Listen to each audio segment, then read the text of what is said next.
నిన్న దానం నాగేందర్ గారు కేటీఆర్ గారి మీద మాట్లాడిన మాటలకి నేను తీవ్రంగా ఖండిస్తున్నా అని చెప్పి సందర్భంగా తెలియజేస్తా ఉన్నాను.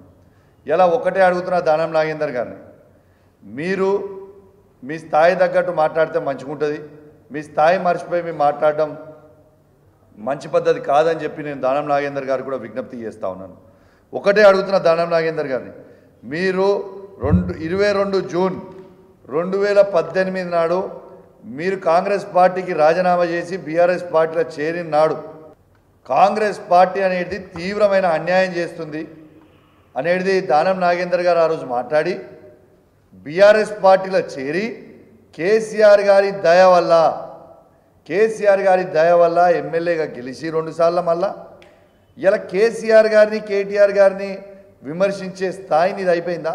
మీ ముఖ్యమంత్రి అయిన రేవంత్ రెడ్డి గారు నేను ఏమని తిట్టిరో ఒకసారి నువ్వు చూసుకున్నావా?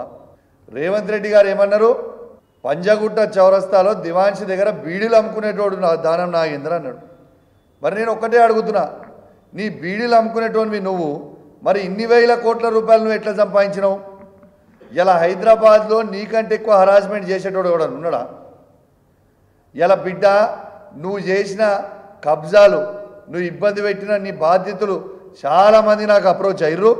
నీ సంగతి, నువ్వు చేసిన అవినీతి, నువ్వు చేసిన ల్యాండ్ కబ్జాలు, నువ్వు ఇప్పుడు ఇల్లు కట్టుకున్న ఇల్లు దగ్గర పక్కన ల్యాండ్ వాళ్ళని ఎంత ఇబ్బంది పెట్టినావో, అసలు ఏడగట్టునో నీ అక్రమాలు కూడా మొత్తం కూడా త్వరలోనే బయట పెడతాము.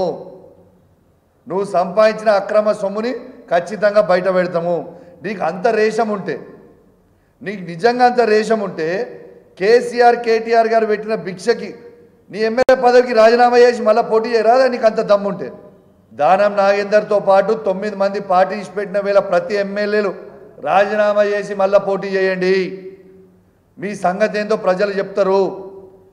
మన బీఆర్ఎస్ పార్టీ కార్యకర్తలు అందరూ కూడా ఎవరు అధైర్యపడాల్సిన అవసరం లేదు. ఇలా నాలాంటి ఎమ్మెల్యేలు మేమందరం కూడా మీ అందరి కృషితోని కేసీఆర్ గారి నాయకత్వంలో గెలిచిన వాళ్ళం. మీకు మాటిస్తా ఉన్నాం, ఇట్లాంటి అమ్ముడు పోయే ఎమ్మెల్యేలు ఎవరున్నా కూడా మనం అధైర్యపడాల్సిన అవసరం లేదు. మనకి బలమైన నాయకత్వం కేసీఆర్ గారు ఉన్నారు, కేటీఆర్ గారు ఉన్నారు, హరీష్ రావు గారు ఉన్నారు. వాళ్ళ నాయకత్వంలో అద్భుతంగా మళ్ళా మనము అధికారంలోకి వస్తాము.